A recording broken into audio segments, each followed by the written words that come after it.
Is the autocrafter that just got introduced overpowered in the game in its current state in the newest snapshot? That is the main question we are going to discuss today. Now, so some things are sort of similar to the way that I've used it previously in the AutoCraftingTable mod, which was a carpet addition that we were able to use on the AutoCraft server for at least 2 years or so from this point in time. Now, it definitely was something that I thoroughly enjoyed because there wasn't any really development because, of course, it was a mod, so there really wasn't any way for most people to actually use it, so nobody really did. So for me, being the one that actually used it all the time, I had to actually design my own crafters. And the way that that was implemented, for me, was the best way I can think of it. Obviously, yes, it is going to be a lot more complicated for people to understand that haven't dabbled with it like I have before. And even then, for me, I still took probably about like 50 hours of like playing around with it till I actually understood it and how to design like, pretty decent autocrafters myself. But is the way that the crafter that is inputted into vanilla now overpowered? After experimenting a little bit around here for a few hours with the first snapshot and everything like that, I can say I do think it's a bit too easy to understand. Like I said before in my previous thoughts, I do understand why they kind of have to make it a little bit easier, but at this current state, it's really way too easy. Now, let me back that statement up by a couple of facts. Pretty much, you can just make things way simpler than they needed to be with either AutoCrafting Dropper, which is the main Nembomb version of AutoCrafting, or the AutoCraftingTable, which was a different edition. For me personally, it's just way too easy. These ones are about the same as you could for anything else to begin with anyways, so it's not that big of a deal. I do not mind how the unpackers are, or the compactors are rather, because those are the same as they were anyway. You just got to pulse the crafting table instead of just having a hopper underneath to take it out. With this, if you have a hopper underneath this one, it'll take out the actual items in the slot, not the crafted one here.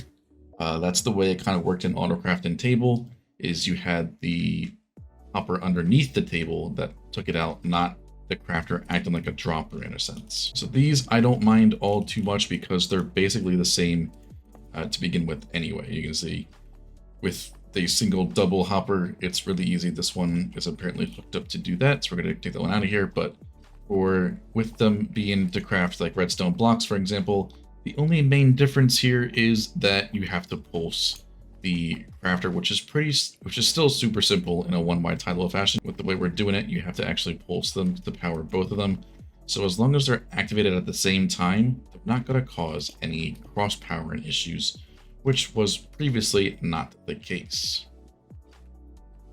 What you could have done this similar with AutoCraftingTable is because you don't need to actually pulse the crafter to output it. The only difference is you would have to lock the bottom hopper underneath the table. That would be your only difference, because the hopper with AutoCraftingTable is if there's any item inside the table here, sort of like how it is now, if there's any item inside of it, it would take it out. But the way to get around this was to lock the hopper. And only when it was unlocked, say we had a full, thing like this, it's not going to work because I'm going to go out. But if we had a full thing like this, and this was our output, when we unlocked the hopper, the crafting table, or the hopper would pull out the crafted redstone block, because it would prioritize this slot over these. So if there was an item in this slot, like there was here, it would take the crafted item out rather than the dust here. What it didn't mean is that if we needed a dummy item, for example, let's say for a bucket, we need a bunch of iron, right? Instead of just blocking the slots out like we can with the crafter, we could just do that. We could just do this and just do this and then pulse it, and we would get the crafted bucket. With AutoCraftingTable, we had to introduce a dummy item. So when it's not used in the recipe, we had to put 2 here.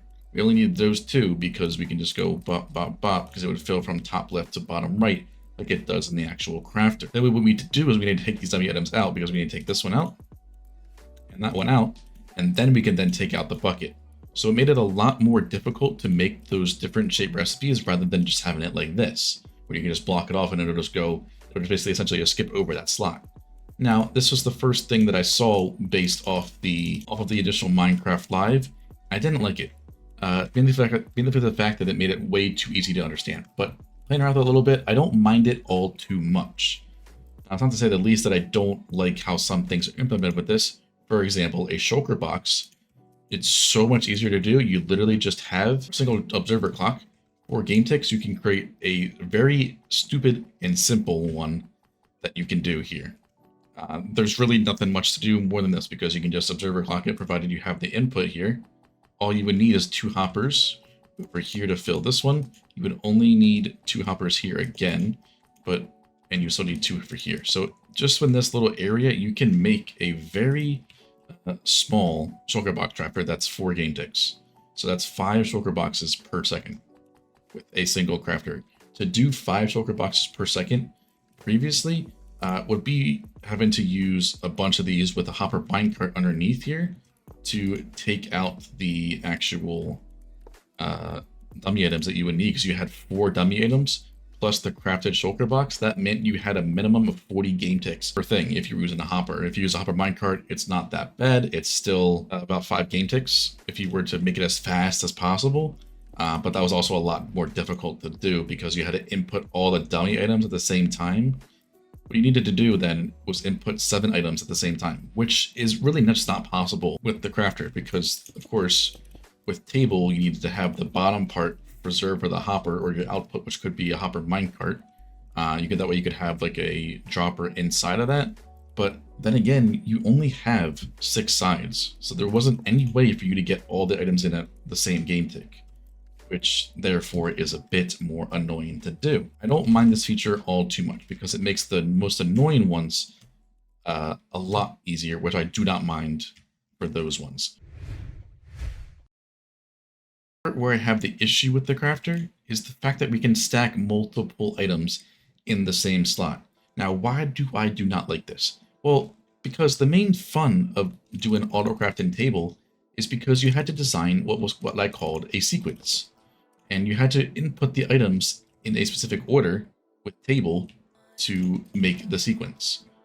Because with this, it sort of nullifies that whole aspect of the autocrafting in a sense. Because if you have it pre-filled, no matter which time you power any of these droppers or hoppers or even just regular hopper streams, they can't go anywhere besides where they're already pre-filled. This combined with the fact that you can just pulse this dropper, and even if this thing is filled right here, say we have some more planks we want to input into here, if this thing is filled like it is right now, it's not going to shoot anything out. It doesn't matter how many times you pulse this dropper, you can literally just clock it infinitely, and until there's a spot available while we power that, it's not going to input anything into there. You can see we just put 2 more and 3 more. And no matter how many times we power this one here, it's not going to put any more or lose anything inside of its inventory. So it takes away the actual aspect of making it into like a actual sequence for the crafting recipe, and you can just literally just observer pulse everything, and therefore you have a recipe for pretty much anything, provided you have the input for the items. That's where I have the issue with it. That's where it loses so much potential for me, because everything is just going to be the same wiring. Just observer clock your input and only power when you want, the same amount of time it'll be input. That's what the issue is. That's where it lies for me. It takes away so much depth of making a specialized recipe or sequence for a recipe that, it's just out the window in a sense. There's no creativity. The whole reason why I liked AutocraftingTable is because of that creativity you had to do.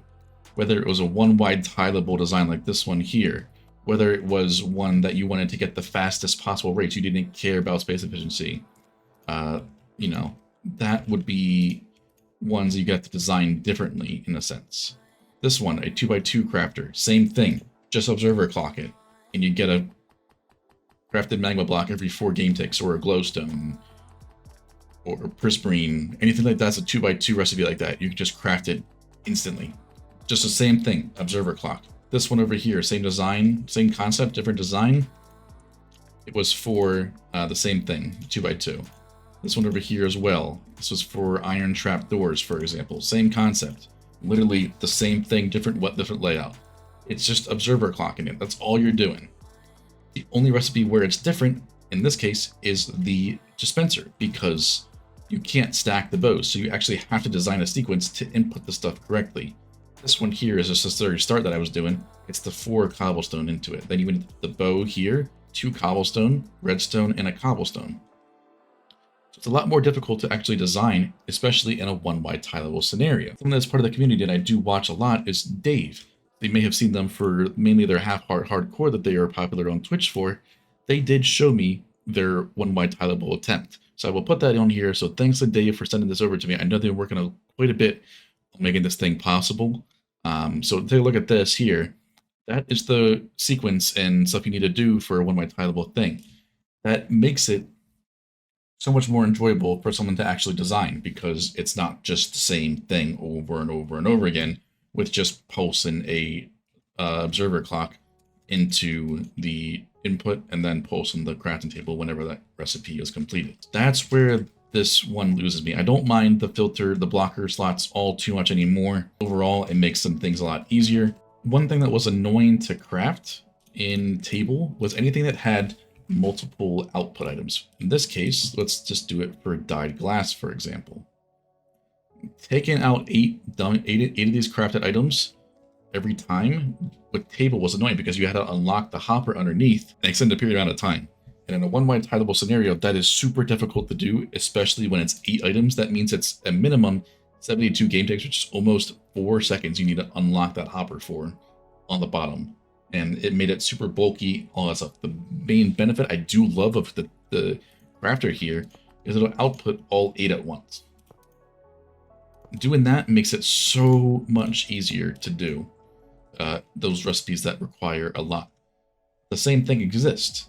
It doesn't matter what input you need to put it in, provided you have it feed 2x into the die here. You could just do the same thing. You could still just observer pulse it, and it'll be the same way. There's just no creativity around it. That's what I am missing from the way this crafter is implemented. So I'm hopeful it changes. Like it says, this is the first snapshot we ever got of it. I just don't think it will. So for me, it loses so much there. One other thing I hope does get changed is the 1 game tick cooldown. This right here is a block D unpacker, so it takes the redstone blocks to dust instead of it being the dust to redstone blocks, for example. And for whatever reason, they coded to have a 1 game tick cooldown. So if I were to stand here, this is how fast my inventory gets filled from a single one of these using a 1 game tick pulse. So the one thing I also hope actually happens, is it gets set to a 4 game tick cooldown, like the droppers and dispensers that already have that cooldown. Making it 1 game tick is not a great thing personally. It's way too much. 4 game tick would be the perfect minimum there. That way you could basically still clock it the same speed you can a dropper, but it's not too overpowered in a sense. That way, you know, that one single crafter there is producing that many items when you're decompacting, because it is still possible to actually fill this. You would need a little bit of different more wiring to actually do it, but you can fit 2 hoppers here. All you need is 2 hoppers into each one of these. You'll have to make 1 extra for this one just by changing the wiring up a little bit, but it is definitely still doable to actually use this in a, you know, actual survival setting. Just for proof of concept, it's ridiculously stupid how fast you can do that. So, I mean, those are my initial reactions here. I hope some people also feel the same way. What made me fall in love with AutocraftingTable is the fact that every single recipe was different. You know, it wasn't the same way to craft composters as it was to craft redstone blocks. It wasn't the same to craft sticky pistons as it was to craft regular pistons. It can go on and on and on. Now, this isn't going to bother most of you, because most of you guys aren't even going to be bothering making a recipe for, you know, pistons or observers, things like that. For the most part, people are just going to be using them to compact their farm output, which, to be honest, is the main thing. I also use it on AutoCraft as well, is to do that. so that people aren't going to even bother to do this because they'll be using this thing anyway to compact their outputs, which I fully understand because I use it so much on the server as well. So it definitely isn't going to bother most people, but for the ones that actually, want to take it to the extra level and actually design something that they'll get a lot of use out of. For us, we use a lot of pistons, observers, sticky pistons, all that kind of stuff. It just takes away the creativity behind the whole autocrafting feature that I was worried about, and I'm just worried about for the future of all the crafters looking the same, and I don't want it to be all the same because, like I said, the creativity is what makes the autocrafter a unique thing rather than just all being the same functionality. So do let me know down in the comments if you do agree with anything that I said, disagree. I definitely want to hear your guys' opinion because this is something that is sort of important to me because AutoCrafting is something that we've done on our server for quite a while now. A big thank you to Illyrio for setting up this server for us to test it together when the first snapshot day came out. It's something I do look forward to experimenting a little bit more with, maybe when new snapshots come out, and some things may change, some things may not change. Who knows the future of the game? We can only sort of hope that some things do happen for the better of the features that are getting added to the game. But yeah, make sure to like, subscribe, all sorts of things, and I'll see you guys in the next one.